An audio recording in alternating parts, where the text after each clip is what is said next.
What I learned in Russia during the Cold War. Hello, this is Lessons in History. I'm Roger Weston. Welcome to my world where history repeats itself every day. We peel back the layers of history and uncover the great tragedies, the great events, the villains and the heroes, and shine the light on the lessons of history that we can benefit from in our own lives. Now,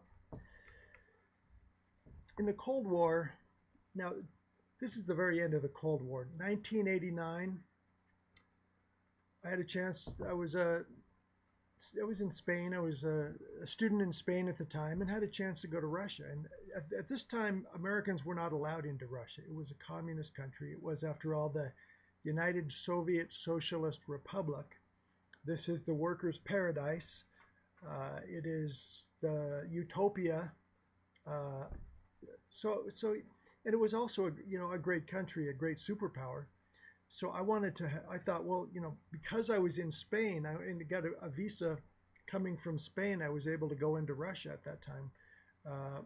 Whereas coming from America, you couldn't do that. So it was a unique opportunity for me, and I decided to go. And so while I was in Russia, I had some interesting, coming from America, it's an optimistic society. It certainly was back in 1989. It's a place where people's dreams can come true, where people could start a business. They can work hard and solve their problems and get a paycheck. They can do a number of things. They can get in whatever business they want, go to college, pick their career. So a lot of people tend to be optimistic in America. I had never really thought about it at the time, but when I went to the workers' paradise of Russia in 1989, still a communist country. This is before the fall of Russia. And it was very unusual to go there at that time. For example, take Moscow. It's a big city, beautiful city in many ways. The beautiful architecture. It's a beautiful country. But the people in Moscow, in my experience, tended to be, I've never seen anything like it. They're living under a communist government, and imagine that you're in something like maybe a science fiction novel, and you walk into a city and everyone in this city is depressed. Almost everybody is depressed. The people walk around literally staring at the ground like someone just died in their family. Real depression and sadness. And they won't make eye contact. They aren't smiling. They're not smiling at all. They're staring gloomily at the ground as they shuffle by the thousands through the city, which happens to be Moscow, because this is not a science fiction novel. This is what I experienced. So I saw some beautiful buildings in Moscow. The Kremlin, we went other places as well. Leningrad, which is what it was called at the time. Kiev, beautiful cathedrals, wonderful, wonderful cities.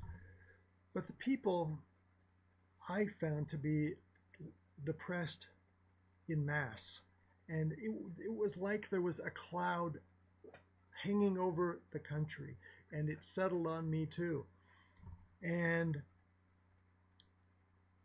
it was a great opportunity, and to be in Russia was in many ways a wonderful experience, but it was also somewhere I wanted to get out of there. It was somewhat creepy to see an entire population with no hope.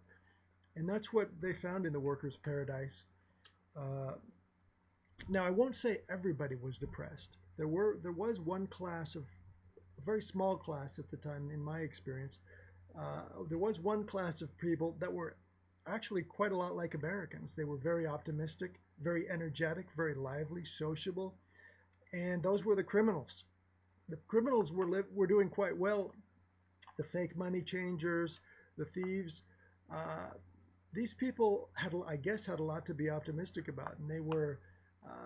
We had one of them traveling with us, a couple of them, with the group I was with, and they were they were a gateway to opportunities.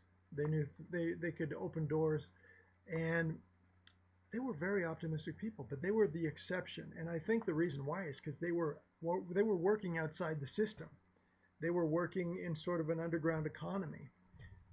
It's basically a capitalist system that was underground and not available to your average citizens.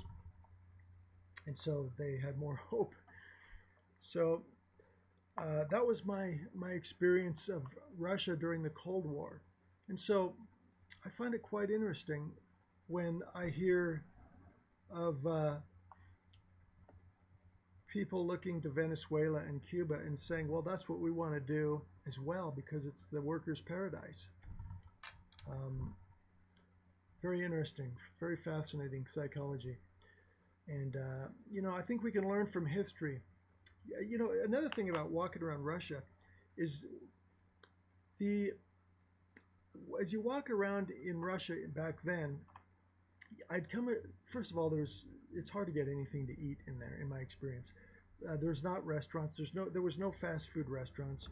You walk around and you'd see these huge lines. I mean, I thought it was what there must be a concert. There must be a concert. There's a line going on for blocks and blocks.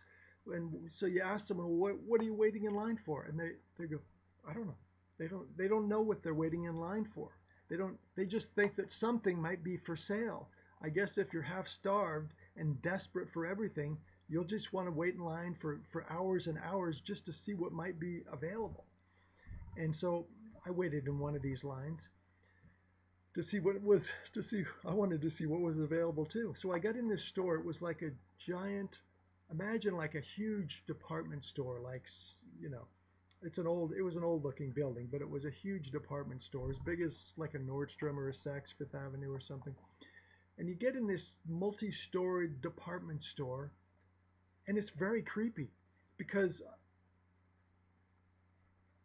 all the people shuffle around like living mannequins. They're gloomy. All of them are gloomy. They're looking down at the ground, and hopelessness is stamped on their faces as they walk past aisles and aisles of empty shelves. Almost all the shelves are empty in this store. This is what they've been waiting in line for years. It's government efficiency. That's a supply and demand chain system with the government in charge of it. And so I did manage to get. There were a few shelves. There were a few shelves here and there with something on them, and I did manage to get a furry hat, which has been very useful. And the food in this system, um, if you like little squares of liver, I don't know what kind of liver it was, or where it came from, but it was little squares of liver. The bread was not bad. That's all I ate in Russia was little pieces of bread.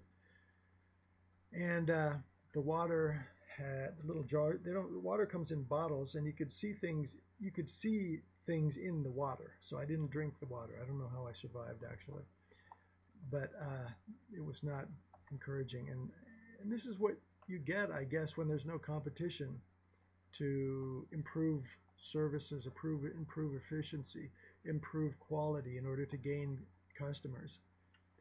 Um, so anyway, that's just a snapshot of my experience and what I saw in a communist country, the Soviet Socialist Republic, United Soviet Socialist Republic, before the fall of communism. Thanks for listening. I'm Roger Weston. This is Lessons in History.